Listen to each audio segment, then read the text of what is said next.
ensuite loi bi ma la liiral mooy bu 2017 loi organique mais modification bi ñu ci def c'était pour ñu mun koo gaawal donc le but de cette ordonnance ce n'est pas de statuer sur le fond mais vu l'urgence c'est-à-dire la célérité de convoquer les parties pour ñu débattre donc nag j'ai vu beaucoup de manipulation les gens disent waaw Cour suprême dafa annuler li ñu doon def Cour suprême dafa annuler élection bi mënu ko def parce que urgence bi moo tax ñu permettre juge bi mu jël ordonnance mais beneen bi sur le principe même de séparation des pouvoirs parce que juge Cour suprême moom day def liggéeyam ci lan la bokk ci pouvoir judiciaire mënul empêcher exécutif bi mu def liggéeyam donc les deux ne sont pas liés ça n'empêche pas la tenue de l'élection pour le remplacement du maire de Dakar ça n'a rien à voir avec cette décision voilà loolu daal laa bëggoon d'abord ñu indi ko ci leeral ci question bi. D'accord, très bien. Oulay, c'est l'interprétation bi nga xam ne moom lañ waroon apporter suite ak ordonnance bi nga xam ne Cour suprême moom la génne sànq. Cheikh Oumar Talla il l'a bien interprété hein, parce que gis naa ñëpp naan ni mu ci Cour suprême dafa suspendre li nga xamante ne moom mooy élection yi c'est pas le cas ça n'a pas été gelé Cour suprême waxul lu ni mel dafa recevoir li nga xamante ne moom mooy requête bi nga xamante ne ay avocat Barth bind nañ ko xam nga des fois Cour suprême nga daal di envoyer benn requête duñ ci statuer sax balaa ñu cee statuer la ñuy déjà rejeter requête bu ni mel parce que peut-être ki ko indi moo ko watoon indi wala fi mu war a jaar moo la foofu la war a jaar mais Cour suprême dafa wax ne rek gelé wul élection yi nga xam ne moo war a am pour remplacement Barth mais dafa wax rek ne ñu recevoir na li nga xamante ne moom mooy requête bi et que dina si statuer wu fi nga xamante ne moom mooy le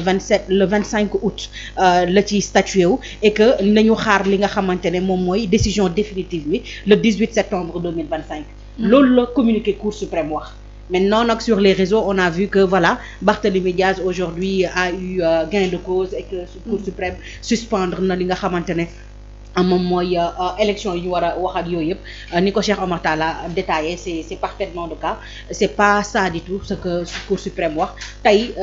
mairie de Dakar mun nañ continuer def seeni élection li ci jëm yëpp en attendant la décision du Cour suprême et ceux qui sont suivis c'est ça qu'on peut interpréter cela mais c'est pas suspensif li nga xamante ne Cour suprême joxe na ko tey comme décision suñu liiree li nga xamante ne moom mooy communiqué bi ñu génn très bien ça très bien oui Serigne yow it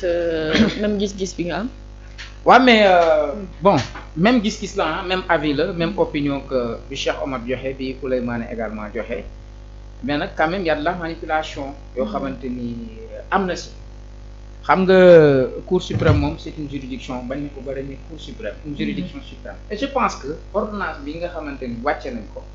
bu ñu yemoon ci paragraphe bi rek tëj na wax yëpp parce que dañuy bu ñu tëbee ci disposition yu ñoom yi ñu abordé ba mën a indi ordonnance bi dañuy autorisons la signification à bref délai de la requête aux fins de suspension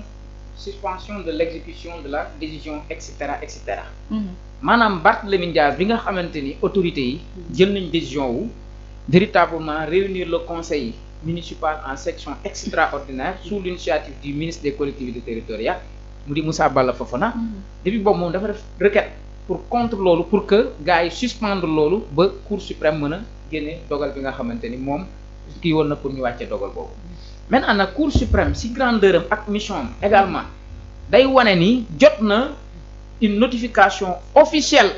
maanaam juridique bu wane ni Barthélémy Diaz def na lii loolu war a tax ñoom ñu génne ordonnance bi loolu lan lañ wax autorisons la signification à bref délai de la requête loolu rek tekk na lépp jeexal na lépp kon la Cour suprême je pense que ci sama courte connaissance suspendrul li nga xamee ni que moom mooy élection suspendrul ay élection donc kon jàpp naa ni loolu la li si am leneen li si am yépp c'est de la pure manipulation et am na ñoo xam nag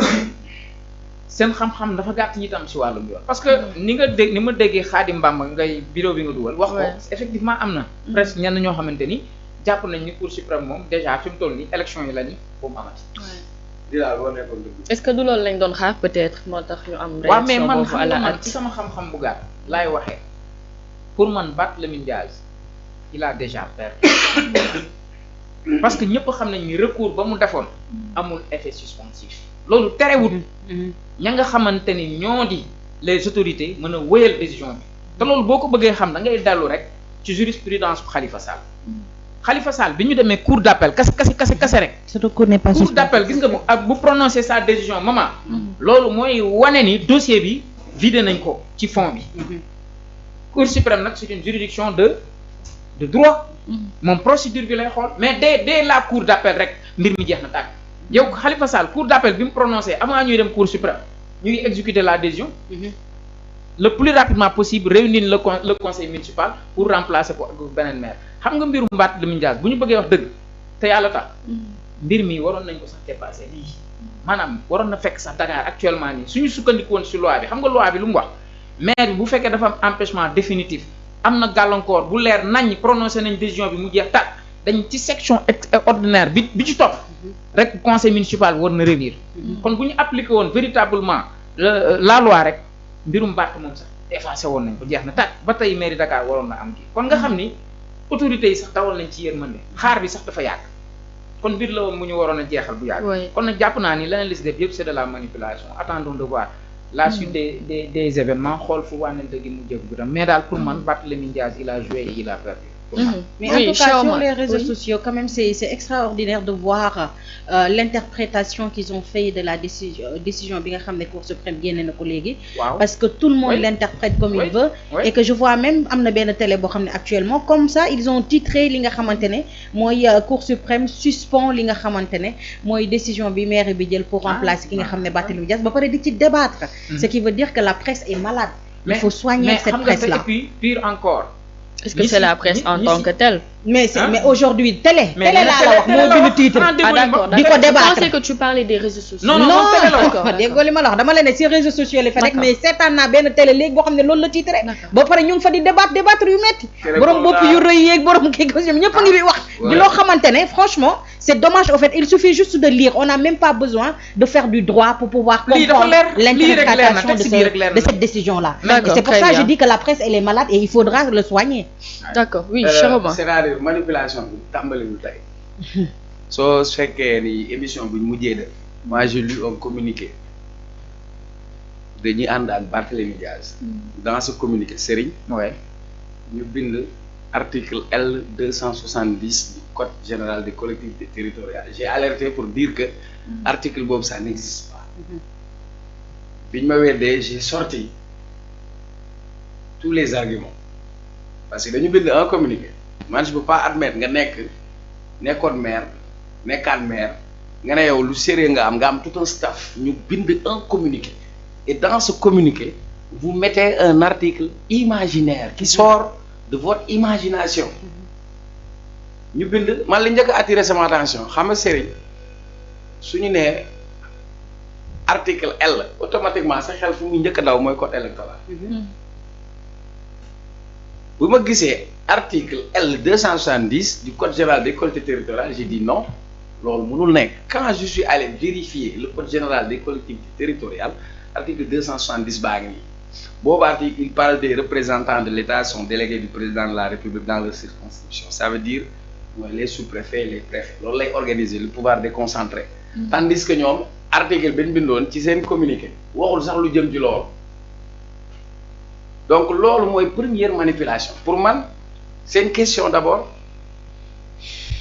pour man ça c'est une escroquerie intellectuelle